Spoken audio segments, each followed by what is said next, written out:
ನಮಸ್ಕಾರ ಸ್ನೇಹಿತರೆ, welcome back to my channel. Gruhalakshmi 26ನೇ ಕಂತು ಇದುವರೆಗೂ ಎಷ್ಟು ಜನರಿಗೆ ಜಮಾ ಆಗಿದೆ, ಅದರ ಜೊತೆಯಲ್ಲಿ 27ನೇ ಕಂತು ಯಾವಾಗ ಬರ್ಬೋದು ಅಂತ ಸಾಕಷ್ಟು ಜನ ಪ್ರಶ್ನೆಗಳನ್ನ ಕೇಳ್ತಾ ಇದ್ದೀನಿ.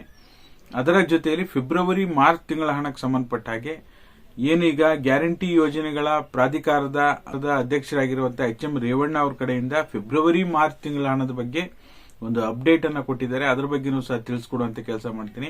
ದಯವಿಟ್ಟು ಯಾರೆಲ್ಲ ವಿಡಿಯೋ ನೋಡ್ತಾ ಇದ್ದೀರಾ, ದಿನೇ ಒಂದಲ್ಲ ಒಂದು ಉಪಯುಕ್ತ ಮಾಹಿತಿನ ನಿಮಗೆ ನಿರಂತರವಾಗಿ ತಿಳಿಸ್ತಾ ಇರ್ತೀವಿ. ವಿಡಿಯೋ ಉಪಯುಕ್ತ ಅನ್ಸಿದ್ರೆ ಲೈಕ್ ಮಾಡಿ, ಶೇರ್ ಮಾಡಿ, ಸಬ್ಸ್ಕ್ರೈಬ್ ಮಾಡಿ, ಹಾಗೆ ಪೂರ್ತಿ ವಿಡಿಯೋನ ವೀಕ್ಷಣೆ ಮಾಡಿ. ಓಕೆನಾ. ಮೊದಲನೇದಾಗಿ ಹೇಳಬೇಕು ಅಂದ್ರೆ 26ನೇ ಕಂತು ಕೊನೆಯ ಹಂತದಲ್ಲಿ ಕೆಲವೊಂದು ಜಿಲ್ಲೆಗಳಿಗೆ ಹಣ ಜಮಾ ಆಗೋದು ಬಾಕಿ ಇದೆ. ಈಗ ಆಲ್ರೆಡಿ ಮಂಡ್ಯ ಜಿಲ್ಲೆ, ಕೊಡಗು ಜಿಲ್ಲೆ, ಧಾರವಾಡ ಜಿಲ್ಲೆಗಳಿಗೆ ಜಮಾ ಶುರುವಾಗಿದೆ. ಇನ್ನ ಬೆಳಗಾವಿ ಜಿಲ್ಲೆಯವರು ಬಹಳಷ್ಟು ಜನ ನಿರಂತರವಾಗಿ ಪ್ರಶ್ನೆ ಮಾಡ್ತಾ ಇದ್ದಾರೆ. ಬೆಳಗಾವಿ ಜಿಲ್ಲೆ ಇನ್ನೊಂದು 2-3 ದಿನದಲ್ಲಿ ಜಮಾ ಆಗ್ಲಿಕ್ಕೆ ಶುರುವಾಗುತ್ತೆ. ಆಲ್ಮೋಸ್ಟ್ ಈಗ 75 ಇಂದ 80% ಜನರಿಗೆ ಈಗಾಗಲೇ ಹಣ ಜಮಾ ಶುರುವಾಗಿದೆ. ಓಕೆನಾ. ಹಾಗಾಗಿ ಸ್ವಲ್ಪ ದಿನ ವೇಟ್ ಮಾಡಿ, ನಿಮಗೂ ಸಹ 26ನೇ ಕಂತಿನ ಹಣ ಜಮಾ ಆಗುತ್ತೆ.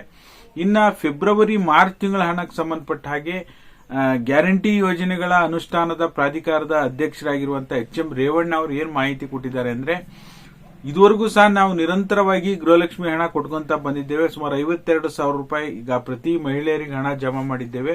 ಇನ್ನು ಫೆಬ್ರವರಿ ಮಾರ್ಚ್ ತಿಂಗಳ ಹಣದ ಬಗ್ಗೆ ಈಗ ಆಲ್ರೆಡಿ ಸದನದಲ್ಲೂ ಕೂಡ ಚರ್ಚೆ ಆಗಿದೆ. ಸಿಎಂ ಸಿದ್ದರಾಮಯ್ಯನವರೇ ಸ್ಪಷ್ಟತೆಯನ್ನ ಕೊಟ್ಟಿದ್ದಾರೆ. ಅದೇನ್ ಬಾಕಿ ಇದೆ ಅದನ್ನ ಬಿಡುಗಡೆ ಮಾಡ್ತೀವಿ ಅಂತ ಹೇಳಿ. ಸ್ವಲ್ಪ ದಿನಗಳ ಕಾಲ ಸಮಯಾವಕಾಶ ಕೊಡಿ, ಖಂಡಿತವಾಗ್ಲೂ ನಾವು ಇಷ್ಟು ದುಡ್ಡನ್ನೇ ಕೊಟ್ಟಿದ್ದೀವಿ, ಅವೆರಡು ಕಂತು ಕೊಡದೇ ಇರ್ತೀವ ಅಂತ ಹೇಳಿ ಮಾಹಿತಿಯನ್ನು ಕೊಟ್ಟಿದ್ದಾರೆ. ಹಾಗಾಗಿ ಬರೋದಂತೂ ಗ್ಯಾರಂಟಿ, 1 ತಿಂಗಳು 2 ತಿಂಗಳು ಹೆಚ್ಚು ಕಡಿಮೆ ಆಗ್ಬೋದು. ಬಟ್ ಆದ್ರೆ ಕಳೆದ ವರ್ಷ ಫೆಬ್ರವರಿ ಮಾರ್ಚ್ 2025ನೇ ಸಾಲಿನಲ್ಲಿ ಏನು 2 ತಿಂಗಳ ಹಣ ಬರೋದು ಬಾಕಿ ಇದೆ, ಅದು ಖಂಡಿತವಾಗ್ಲೂ ನಿಮ್ಮೆಲ್ಲರ ಖಾತೆಗೂ ಜಮಾ ಆಗುತ್ತೆ. ಬಟ್ ಆದ್ರೆ ಅದಕ್ಕೆ ಆದ ಒಂದು ಸಮಯಾವಕಾಶ ಬೇಕಾಗುತ್ತೆ. ಓಕೆನಾ. ಇನ್ನ ಬಹಳಷ್ಟು ಜನರು 26ನೇ ಕಂತು ನಮಗೆ ಜಮಾ ಆಗಿದೆ, 27ನೇ ಕಂತು ಯಾವಾಗ ಬರುತ್ತೆ ಅಂತ ಕೇಳ್ತಾ ಇದ್ದೀರಾ.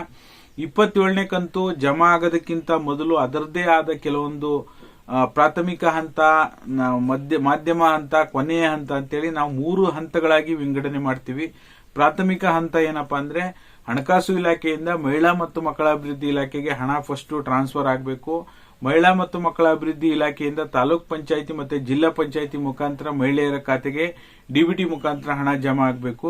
ಸದ್ಯಕ್ಕೆ ಪ್ರಾಥಮಿಕ ಹಂತಕ್ಕೆ 27ನೇ ಕಂತಿನ ಹಣ ಬಂದಿಲ್ಲ. ಹಾಗಾಗಿ ಮಾರ್ಚ್ ನಿಮಗೆ ಸೆಕೆಂಡ್ ವೀಕ್ ಅಥವಾ ಮಾರ್ಚ್ 3rd ವೀಕ್ ವರೆಗೂ 27ನೇ ಕಂತಿನ ಹಣ ಜಮಾ ಆಗ್ಲಿಕ್ಕೋಸ್ಕರ ಎಲ್ಲರೂ ಕೂಡ ವೇಟ್ ಮಾಡಬೇಕಾಗತ್ತೆ. ಓಕೆನಾ. ಹಾಗಾಗಿ ಫೆಬ್ರವರಿ ಮಾರ್ಚ್ ಆದಷ್ಟು ಬೇಗ ಸರ್ಕಾರ ಬಿಡುಗಡೆ ಮಾಡಬೇಕು. ಅದಾದ ನಂತರ 26ನೇ ಕಂತು ಅಂದ್ರೆ ಅದು ಅಕ್ಟೋಬರ್ ತಿಂಗಳ ಹಣ. ಇನ್ನು ನವೆಂಬರ್, ಡಿಸೆಂಬರ್, ಜನವರಿ 3 ಪ್ಲಸ್ ಫೆಬ್ರವರಿ ಮಾರ್ಚ್ 5 ತಿಂಗಳ ಹಣ ಬರೋದು ಬಾಕಿ ಇದೆ. ಆದಷ್ಟು ಬೇಗ ಪೆಂಡಿಂಗ್ ಹಣ ಸರ್ಕಾರ ರಿಲೀಸ್ ಮಾಡಲಿ ಅಂತ ಹೇಳ್ತಾ ಈ ವಿಡಿಯೋನ ಇಲ್ಲಿಗೆ ಎಂಡ್ ಮಾಡ್ತಾ ಇದ್ದೀನಿ. ವಿಡಿಯೋ ನೋಡಿದ್ದಕ್ಕಾಗಿ ಧನ್ಯವಾದಗಳು. Thank you so much.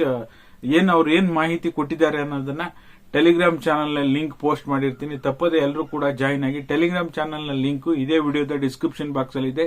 Click ಮಾಡಿ ಜಾಯಿನ್ ಆಗಿ ನೀವು ಕೂಡ ಪ್ರೂಫ್ ಅನ್ನ ವೀಕ್ಷಣೆಯನ್ನ ಮಾಡಬಹುದು. ವಿಡಿಯೋ ನೋಡಿದ್ದಕ್ಕಾಗಿ ಧನ್ಯವಾದಗಳು. Thank you so much for watching.